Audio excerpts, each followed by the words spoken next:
where the day learns endurance.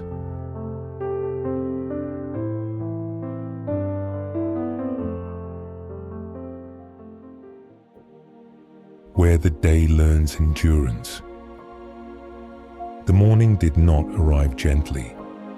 It crept in through the hairline cracks around the heavy velvet curtains, pale and uncertain, as if it wasn't entirely sure it was welcome. The room was cold in that early, unclaimed way, smelling faintly of laundry detergent and the radiator's metallic tang. The father lay still beneath the weight of sleep that hadn't quite finished with him, his limbs heavy like driftwood. His body knew the hour before his mind did. There was a familiar, rhythmic ache in his shoulders and a stiffness in his neck, the calcified echo of yesterday still lingering where restorative rest should have been. The alarm on the nightstand vibrated once, a dull thud against the wood, then again. Then the sharp, digital chirp followed, slicing through the silence. He reached for the phone without opening his eyes, his fingers fumbling across the glass to silence it by muscle memory alone. For a moment, he considered staying there just 60 seconds of stolen stillness, letting the quiet stretch until it felt like a sanctuary. But the quiet never lasted. From somewhere down the hall, the house began to breathe. A floorboard creaked under a small, wandering weight. A bedroom door shifted on its dry hinges with a high-pitched protest. Then a voice, small but certain, floated through the shadows. "Dad." The word landed softly, but carried the authority of a gavel. He sighed, not in frustration, not really, more in a profound recognition of his duty. This was the signal. The day had officially been inaugurated. The domestic choreography. The kettle clicked on in the kitchen, its low, oceanic hum filling the galley space. He moved automatically, a ghost in a bathrobe, opening cupboards that groaned and setting out mismatched ceramic bowls. He was laying the groundwork for a routine that would, at best, only half cooperate. As the morning light strengthened, it acted as a forensic lamp, revealing yesterday's sticky jam thumbprint on the counter and a forgotten half-drained cup of tea in the sink. The children arrived in stages. The eldest came quietly, already cinched into a school jumper, hair flattened into a strange, topographical map by sleep. The middle child followed with more cinematic flair, dragging heavy feet and negotiating loudly with the hardwood floor. The smallest came last, a warm bundle of pajamas and tangled curls, arms raised upward without explanation. The boy's body folded into his father's chest, as if that had always been the architectural plan for the morning. Breakfast became a series of small, high-stakes negotiations. The blue bowl was missing, presumed lost in the dishwasher's depths. The toast was deemed too shattered, over-browned. The milk was poured with a shaky hand, sloshing over the rim of a plastic cup and blooming across the table like a white lake. Someone groaned with Shakespearean drama. Someone else giggled into their spoon. The father wiped the spill with a cloth that was already damp, already tired, feeling the minutes turn into seconds. "Shoes on, please, both of them, now." A pause, a stare down with a rogue sneaker. Shoes. Teeth were brushed with varying degrees of success. Hair was wrestled into ponytails that resisted symmetry. A single grey sock vanished into a temporal rift. only to reappear minutes later inside a discarded cereal box. Voices rose, not in anger, but in that sharp, caffeinated urgency of the late running, until the father caught himself. He stopped, took a lung-expanding breath, and softened his gaze. "Come on," he said, reaching for a backpack. He meant together more than he meant hurry. The corner shop detour. By the time they stepped over the threshold, the outdoor air felt like a hard reset. It was 7:55 a.m., and the world smelled of damp asphalt and distant wood smoke. They walked down St. Jude's Crescent, their footsteps rhythmic against the uneven paving stones. "Wait," the middle child said, stopping dead. "I forgot. It's my turn for the long walk snack." The father checked his watch. It was a tactical risk, but the peace of the afternoon journey depended on this. They ducked into Raj's corner store. The shop was a cramped labyrinth of cardboard displays, and the scent of incense mixed with newspaper ink. The debate at the snack aisle was silent and intense. 3 pairs of eyes scanned the rows of colorful foil. "No chocolate, it'll melt in your bag," the father warned. "Fruit flakes," suggested the eldest, reaching for a box with a desperate sense of maturity. "Monster Munch," countered the smallest, holding up a pickled onion bag as if it were a holy relic. They settled on a compromise: 3 packs of raisins, a bag of pretzels, and a single shared pack of shortbread for emergency fuel. He paid with a tap of his phone, the bell above the door jingling a cheerful goodbye as they hurried back into the cool morning air. The school gates and the steel descent. The school gates appeared, iron bars painted a cheerful, chipping blue. There were hugs. One quick and perfunctory, one lingering and desperate. The smallest pressed a cold cheek into his coat, breathing in the scent of his coffee and wool before spinning away toward the playground. "See you later," he called out. The gates clanged shut with a finality that always stung a little. The walk to the station was a transition into a different persona. He turned onto the high street, where the shop shutters were rattling upward. The station entrance was a yawning mouth of yellow light and the smell of ozone. The descent underground felt like entering a machine. The escalator carried a silent legion of overcoats and briefcases down into the heat. On the platform, the air was thick and tasted of metal. When the train screeched into the station, it was already a sardine can of humanity. He squeezed into a gap near the doors, his ribs pressing against a stranger's North Face jacket. He gripped a vertical pole, its metal polished to a mirror sheen by a million nervous palms. The fluorescent purgatory. Work swallowed him whole. The office was a landscape of glass partitions and the rhythmic percussion of keyboards. By 10:30 a.m., he was sitting in conference room B, where the air was recycled and smelled faintly of whiteboard markers. The meeting was a marathon of the mundane.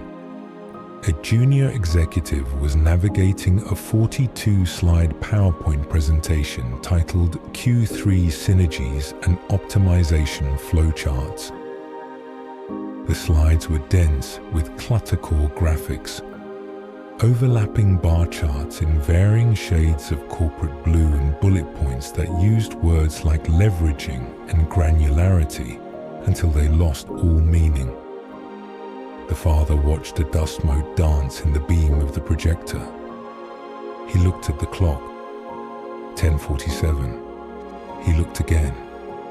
10:48.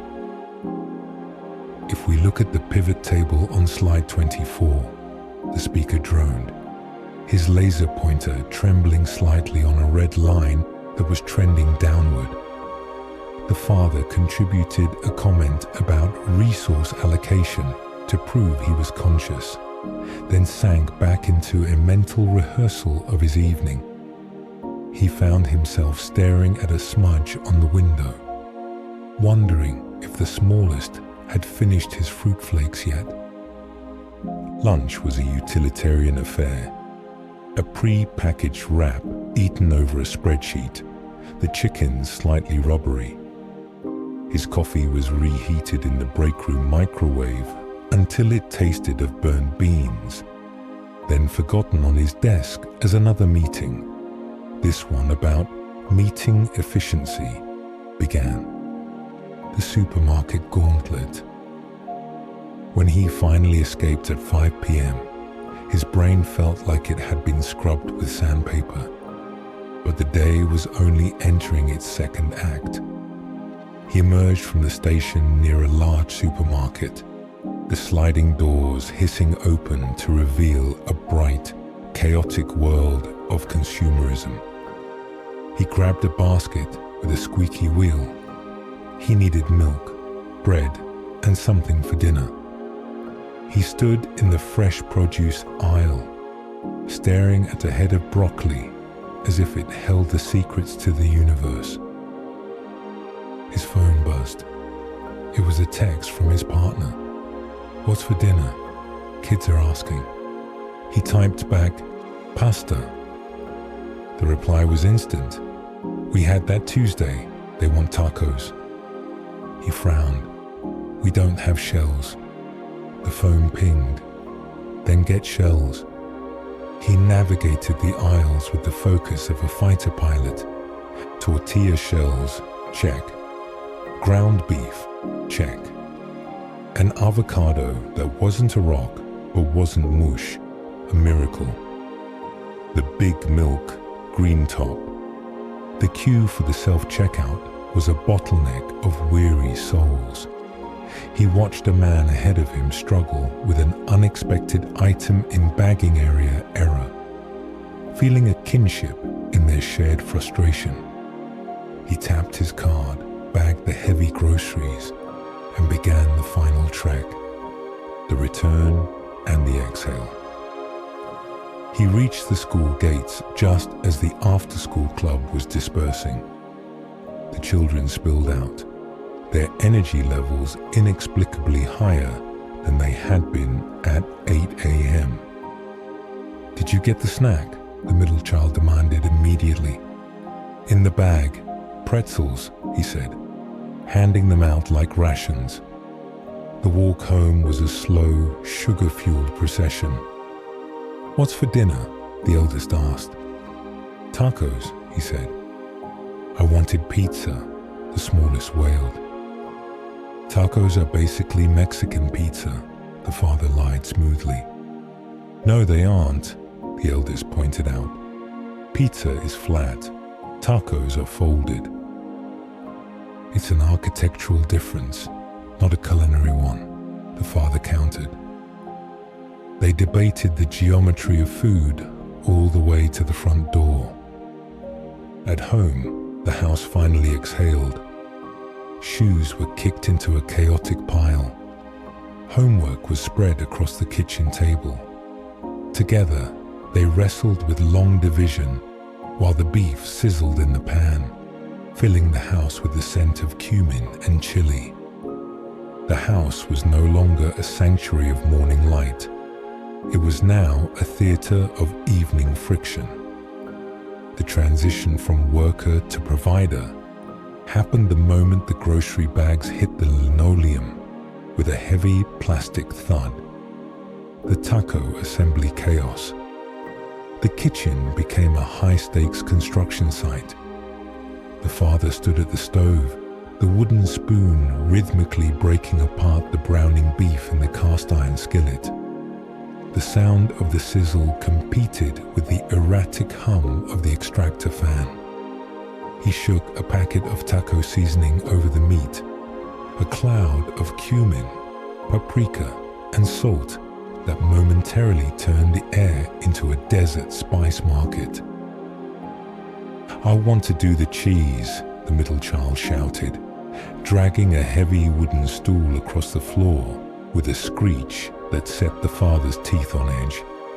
"I'm the lettuce manager," the eldest declared, with a somber, self-appointed authority, wielding a butter knife against a head of iceberg lettuce as if it were a delicate surgical procedure. The assembly line was a disaster of logistics. The taco shells, toasted just enough to be dangerously brittle, were lined up on a cracked ceramic platter.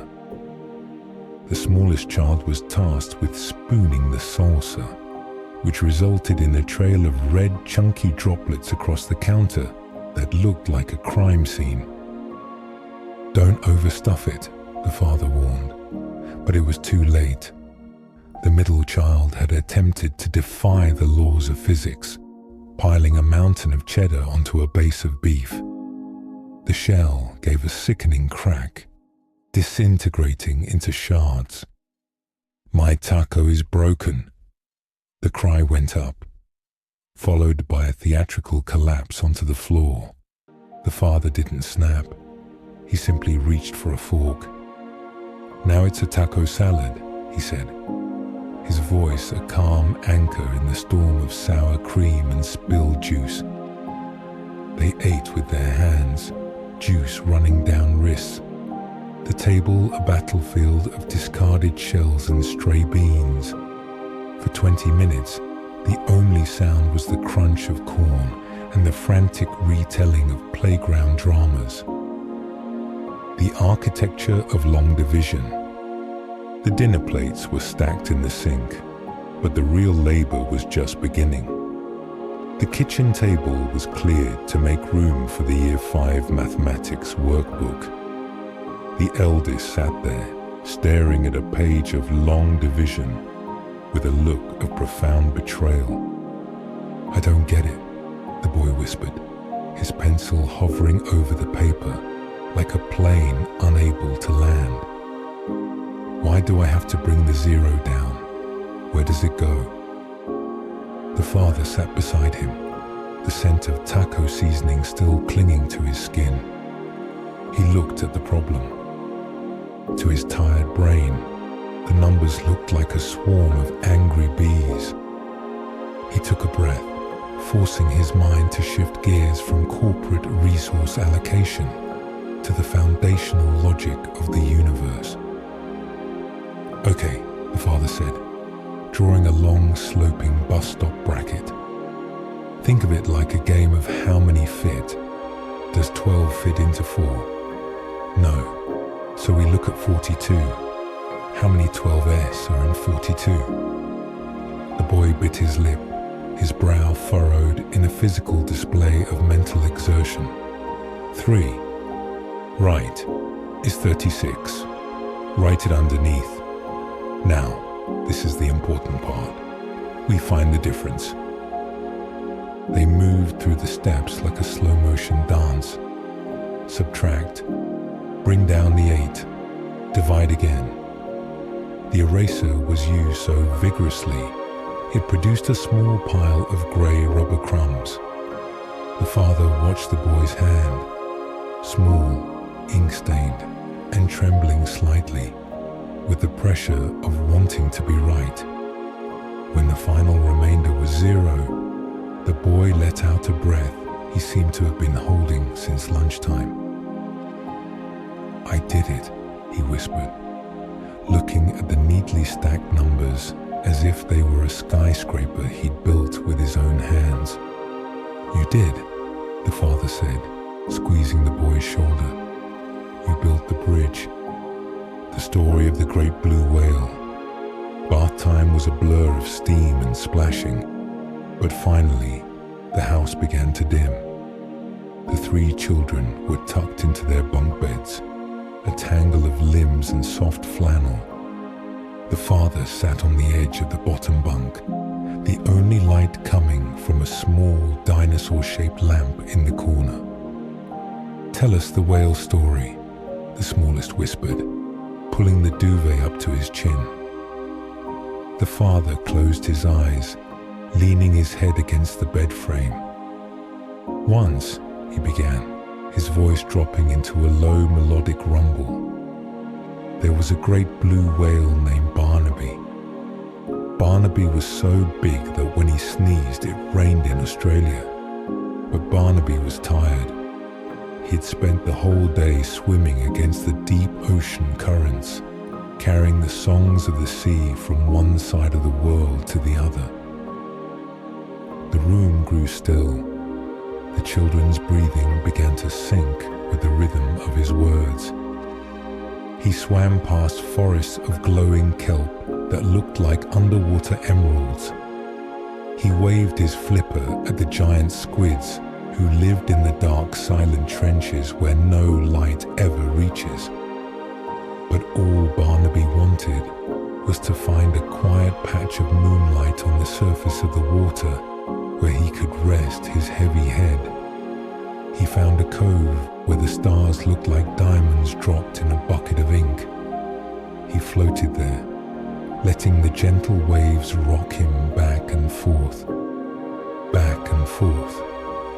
until even his giant heart began to beat slowly, and the ocean tucked him in for the night. By the time the whale had fallen asleep in the story, the three children had followed suit in reality. Their faces were smooth, the anxieties of the school day erased by the dark. The father stood up with a phantom ache in his knees, kissed 3 foreheads and crept out of the room. The final hour. The stairs creaked, a familiar domestic music as he descended. He walked back into the kitchen, which was now a graveyard of taco remnants. He loaded the dishwasher with the precision of a Tetris grandmaster, wiped the salsa from the counter, and finally turned off the main lights. He sank into the sagging armchair in the living room. The blue light of the television flickered to life. The news was on. The 10 p.m. bulletin. A woman in a sharp blazer spoke about fluctuating markets and international summits. He watched the scrolling ticker at the bottom of the screen, but the words didn't really register. To him, the most important market was the price of taco shells and the success of a long division problem. He sat there for a long time in the flickering blue glow, a ghost in his own home.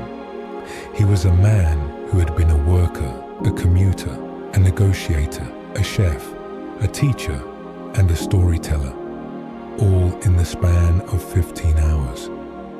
Finally, he clicked the off button.